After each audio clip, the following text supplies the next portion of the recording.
Hello, my dear students. We'll be giving you an overview of chapter number 6, partnership, and chapter 7, joint stock company today, so that we can have a backup during the classes over the week. Now, in partnership, what you will get to see is first you will be finding out the definition as given. Please mark the definition as suggested by the Partnership Act. Mention the year 1932 there because that's missing in the book. The Partnership Act, basically, it's any form of business where at least two people are involved for common goals and objectives by providing their money and mutually deciding upon a certain share of profit to be earned. Now, thereafter, you will be having features of partnership business. We'll be discussing that in the class. The most important ones being two or more persons are involved, utmost good faith, unlimited liability. Mark that is to be very, very important point because you get generally separate 2 marks questions also on unlimited liability, which means that in a partnership business, if there are partners, if one or two people fail, then the others have to take on the responsibility even by selling their personal assets and property. Another important point being mutual agency. It comes from the word being an agent. So each partner is an agent not only for other partners who are involved in the firm, but an agent of the firm also. It means that the partner is basically going to stand up as a spokesperson for the other partners in their absence and for the firm. Then comes an important topic of partnership deed. Now, generally we expect 2 marks questions or 3 marks questions or even short notes of 4 marks. Now, if you're just asked what is partnership deed, you give that paragraph which is there on page number 91, and along with that, the first 5 or 6 list of contents. We'll be discussing that in the class for detail, definitely. And along with that, I will also tell you how to go about if you get a short notes. Basically, partnership deed is about that written agreement upon which the partnership business is framed. Generally, or it is expected that you will be finalizing the partnership according to the deed, because there all the terms and conditions will be written there. Accordingly, all the conditions of people who are there in the business, their share of profit, all that will be decided. Next topic is about registration of a partnership. Now, in India, as far as the act is concerned, it's not compulsory that you'll get your partnership firm registered. So we'll be having a discussion over this, whether we should have a firm registered or not.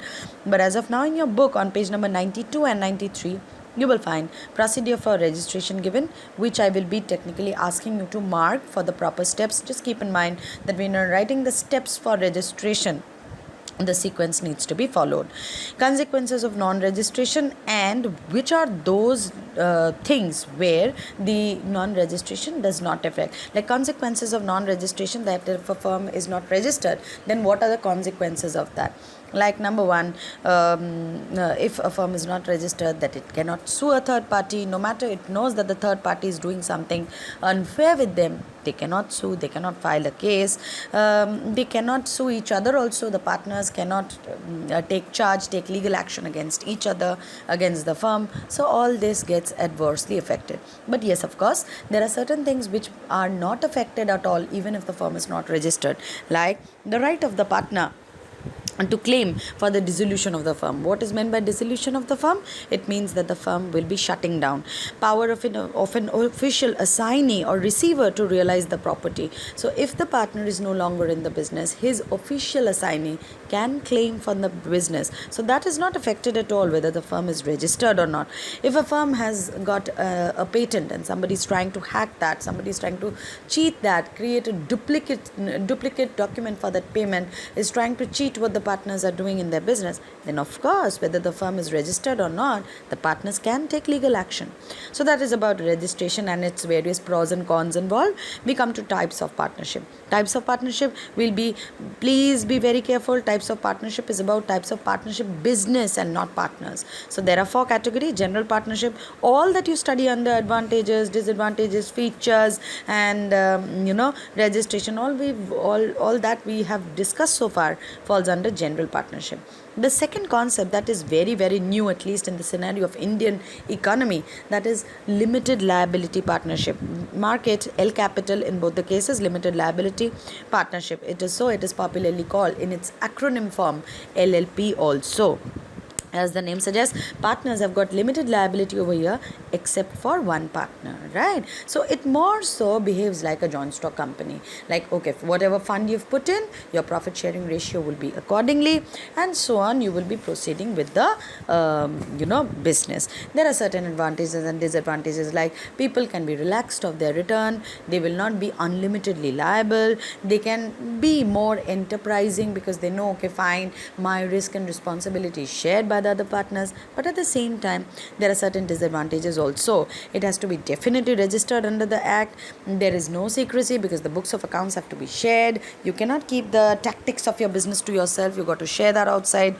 Then comes partnership at will, and the other points also that we'll be discussing in the class. I just give a cue and the hint of the points which are there, so that at least it is easier for you to grasp the topic.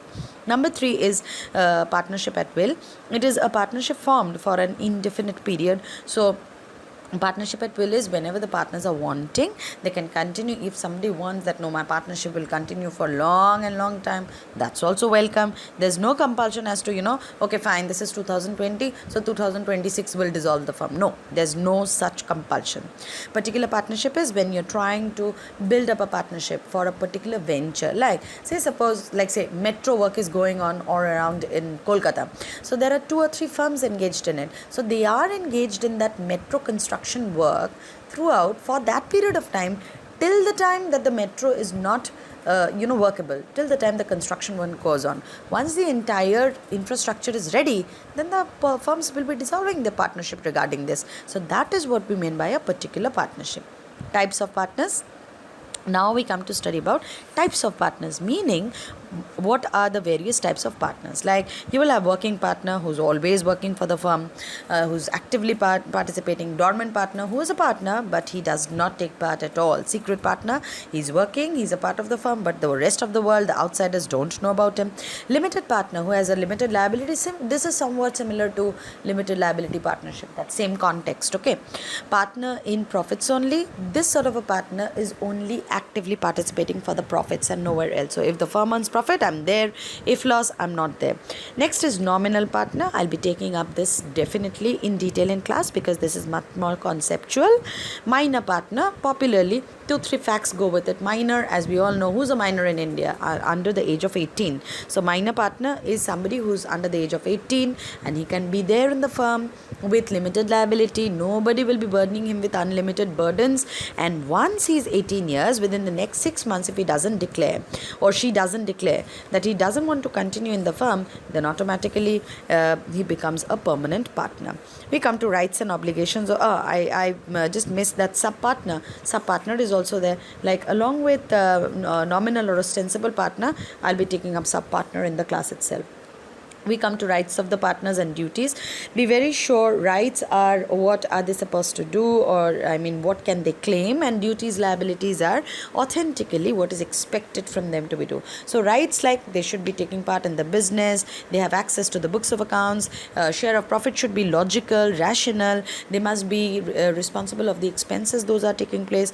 And duties and liabilities are, they should be honest, they should be fair, they should not be carrying out a same sort of a business separately in their own name, for which they have actually being a partner in the firm, and many other points that we will be definitely taking up the class. I'm just introducing the topic so that's easier for us to deal with when we are in our classroom. Implied authority of a partner. Implied authority is, see, we learned that point, mutual agency. So implied authority means once you're a partner, automatically it will imply certain responsibilities upon you, isn't it? Like, you can buy property in the name of the firm, you can take a fair part in the business to carry out the business, you have to take the responsibility of other partners also, you have to be true and fair in terms of executing the business, so on and so forth. Like, see, acquiring purchased assets, selling of asset, all those. Then we come to dissolution of partnership firm. It can be through agreement, so where all partners agree. It can be by notice, where 2 or 3 partners or one partner is giving a notice. Contingent dissolution. There are certain unexpected events. If if there something goes wrong in the business, if the business doesn't come out to be fruitful enough. If this happens, that happens, we'll be considering those cases. So contingent liability is that, okay, fine, in future if these things happen, then the firm may dissolve.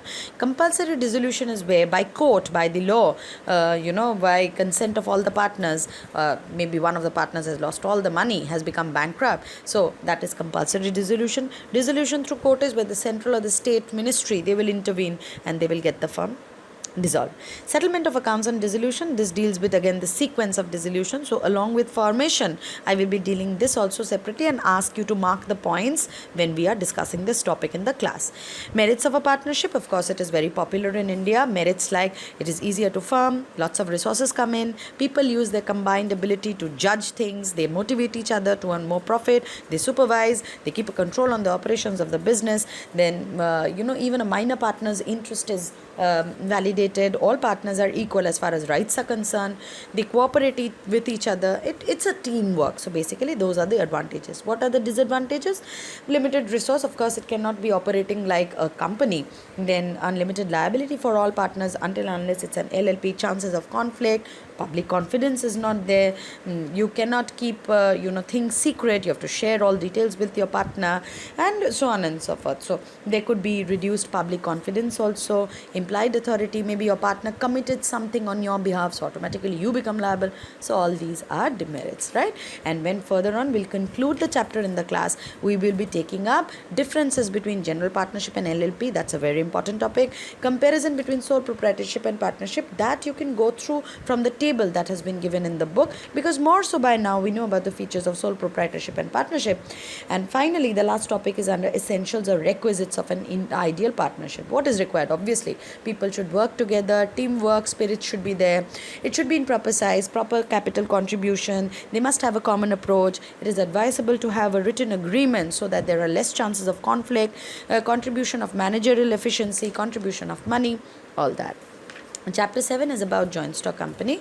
Company, why is it called joint stock? Because see, a bundle of shares is called as stock. So when you hold a number of shares in a company, you hold a stock. So like you, okay, there could be many others. So when many people are there holding stocks in company, it's called to be a joint stock company, right? I will be discussing the definition and the features, the most important parts and very, very crucial things. This I'm not going to discuss it here on this portal, but then definitely take up in detail in the class. But then like company and partnership, you will be forming a table for the differences. And when you form the table, of course, under topic number 7.3, you've got the subheadings given to you.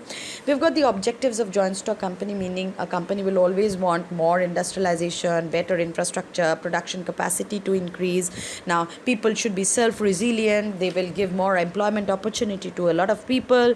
Merits of the company, like capital resources will be increased because there are so many people. Limited liability, people are at ease. It enjoys the advantages of large-scale operation. Shares can be easily transferred. It is good for society. That's the reason why we've got so many MNCs nowadays, isn't it? Then there are certain demerits also, like legal formalities, lack of motivation, delay in decisions. It means that a company takes a lot of time to form. People are not that motivated because they know, okay, fine, if my business is not working, I'm not getting profit, let me just sell out the shares and go out. So those things are demerits. There's enough government control, people speculate, people expect a lot of things.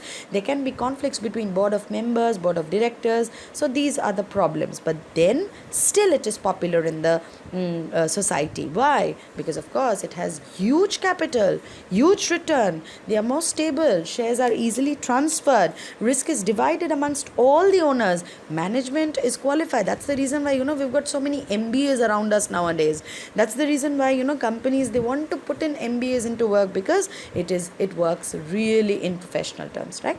Overall, I've given you backdrop of both the chapters. Not to worry, because we'll be taking up in detail when we are having the online class, right? This was just an introduction. So when you go through my audio file, you will be getting to know that how we are approaching in chapter number 6 and 7. Thank you, everyone.